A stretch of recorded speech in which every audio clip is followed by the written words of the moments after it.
So let's get to the big picture now and welcome in Michelle Gibley, Director of International Equity Research and Strategy over at Charles Schwab. Michelle, very good morning to you.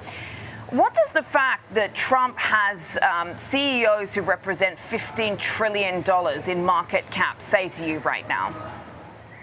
Yeah, I think it says that the U.S. is looking for some purchase agreements. Right now, the trade war is at a truce. But what we'd really like to see is increased trade between the two countries.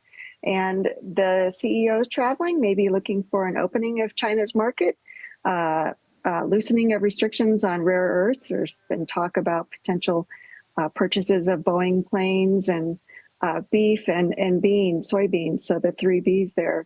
In exchange, China may want access to U.S. technology and perhaps less of a commitment by the U.S. to Taiwan's security.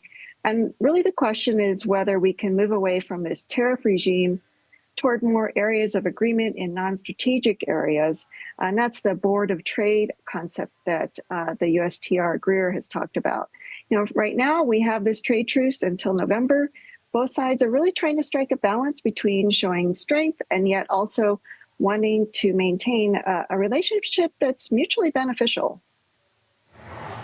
Yes, obviously, if at least they can just keep a floor under this relationship and make sure that it doesn't further deteriorate and at least manage the trade optics, that would be something good, at least as analysts are concerned, to walk away with here. But it's hard, as many have been pointing out, Michelle, to disentangle the economics from the geopolitics as well. And it was interesting, I was reading a story how Chinese exporters right now are more concerned about what is going on with the closure of the Strait of Hormuz than the tariffs, because they've actually managed, and you and I have spoken about this, to find new markets, many of which are in that part of the world now that can't get their goods out and through.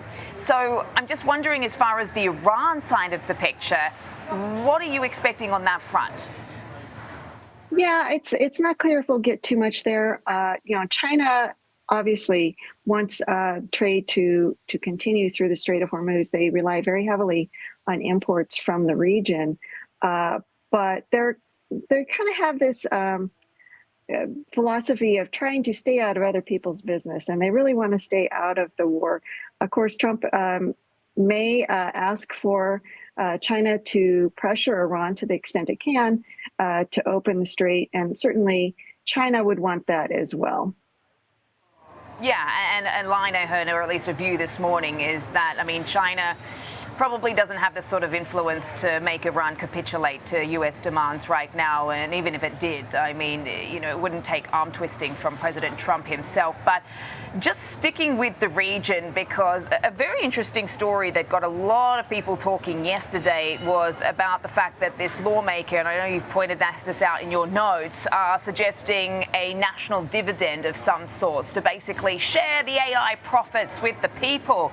At the same time, you've obviously got these Samsung worker disputes about compensation going, hey, the folks down the road at SK Hynix are getting a bigger bonus than us. We want to share in all of this. How do you suspect, Michelle, this is all going to play out? Because, everyone's just worried that this is going to have a big impact on production and shipments at a time when there's already a big memory chip crunch.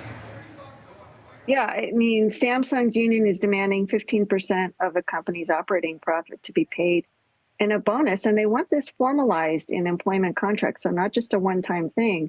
And so far, they haven't. The company and the union, have not been able to agree, and so there's a threat of a walkout, an 18-day walkout, and that could make this shortage even more of a shortage.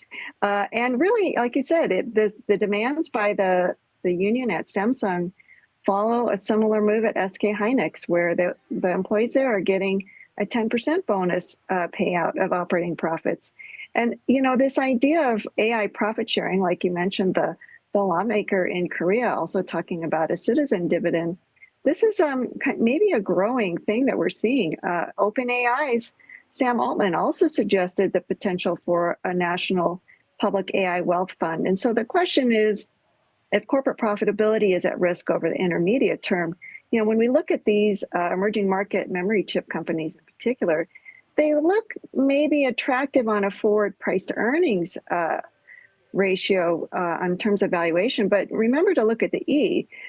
Earnings expectations may be elevated, and if those earnings don't materialize, the stocks may be more expensive than they appear on the surface. So we could continue to see volatility both up and down for these companies.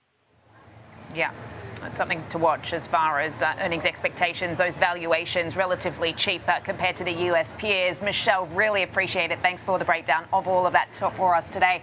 Michelle Gibley, Director of International Equity Research and Strategy at Charles Schwab.